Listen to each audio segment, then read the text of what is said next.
continuei estudando. E até que chegou o ponto que fui colhendo essas aprovações, elas foram me dando gás, foi muito bom, mas até que chegou o ponto que, de fato, saiu o edital da Receita Federal.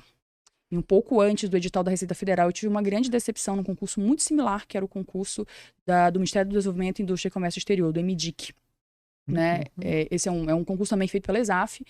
E eu não passei porque eu não fiz o mínimo em inglês, mas a minha nota ficou entre as 50 primeiras. Aí, assim, é uma decepção, mas ao mesmo tempo é uma coisa boa, porque você pensa assim, cara, na banca que eu vou enfrentar, eu tô conseguindo ficar numa boa colocação. Então aquilo deu mais gás, apesar de... Fiquei triste porque eu não fiz o mínimo. Ali, né? Mas beleza. Aí continuei estudando, acho que uns 2 meses depois do MDIC saiu Receita Federal.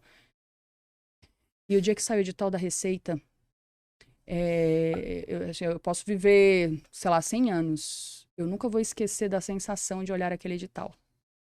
Quando eu olhei aquele edital, o pensamento mais frequente na minha cabeça, e esse pensamento ficou assim o dia inteiro martelando, minha vida de concurseiro tem data e hora para acabar. Chegou a reta final. Né? Chegou a hora.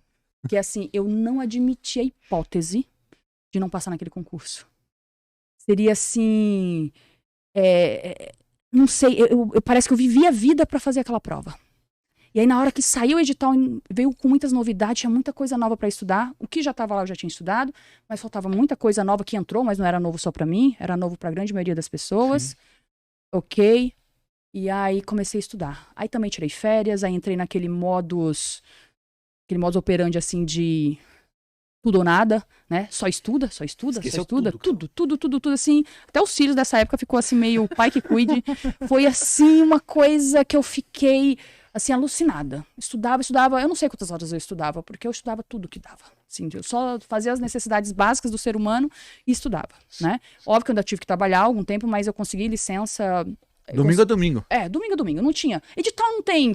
Um dia de folga é saudável. Pós-edital não é saudável. Tá? Pós-edital, não adianta você querer manter uma rotina saudável no pós-edital. Isso não existe. Pós-edital é tudo ou nada. Você tem data e hora para fazer a prova. Você só pode fazer até lá. Depois que passou, na segunda-feira já acabou. E você sentia que o pós-edital mudava? Porque bate aquela adrenalina muda que a gente muito. aguenta um ritmo que não aguentaria no ritmo. Muda muito. Porque você tem... Exatamente porque você tem um deadline. Aí muda. A sua postura, a sua energia. Tudo muda. Sabe que vai acabar, né? E aí, não, mas isso também aconteceu nos outros editais, eu sempre fiquei assim, estudei mais no pós-edital, mas como o da Receita nunca foi. Porque o Receita Federal era o edital da minha vida. Era o cargo que eu queria, que eu sonhava, foi ele que movimentou tudo na minha vida, que fez eu transformar tudo que eu tive que transformar pra ficar aqueles 3 anos e pouco estudando. Porque nesse momento eu já tinha quase 4 anos de estudo. Era muita coisa. E aí estudei tudo que eu poderia. Tomei algumas decisões erradas no pós-edital, de estratégia de matéria, ok, mas estudei. Dentro do conhecimento que eu tinha, tudo que eu pude.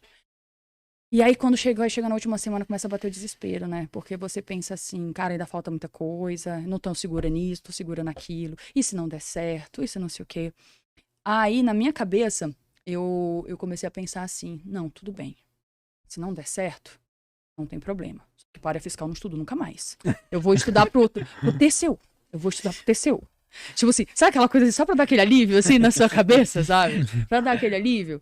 Aí eu peguei, fui fazer a prova. E a prova da Receita eram 3 dias nessa época, né? Era sábado à tarde, domingo de manhã e domingo à tarde. Eram 3 provas. Fazer a prova.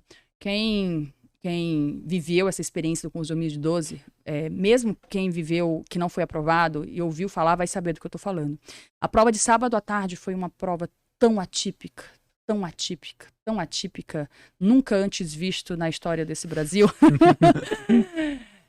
que a gente saiu da prova, eu saí da prova assim, eu desci as escadas chorando, porque primeiro que não deu tempo de fazer toda a prova, e era uma prova muito diferente de tudo que a gente já tinha visto, assim.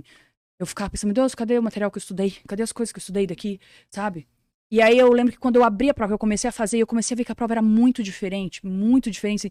Sabe, assim, é muito estranha, a prova era muito estranha. Uma coisa, por exemplo, muito estranha da prova, ela não perguntava qual era a alternativa correta. Ela perguntava qual era a alternativa errada. E a gente tem isso nas provas hoje, Sim. Normal. Só que você tem uma ou outra. Né? Tipo, no meio de... qual é a alternativa correta? Pá, tal. Aí lá no meio tem... Qual que é a alternativa errada? Tem uma ali no meio. A prova da Receita, ela foi o contrário, ela era só...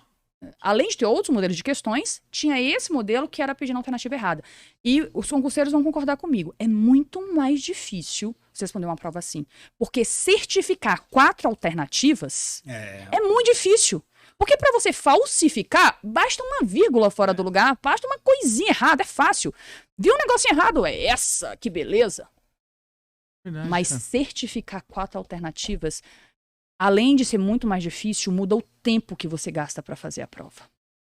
Se analisar 4 é mais difícil. E o seu cérebro não está acostumado com isso, porque você vem sempre, qual é a alternativa correta? Qual é a alternativa correta? E não qual é a alternativa falsa.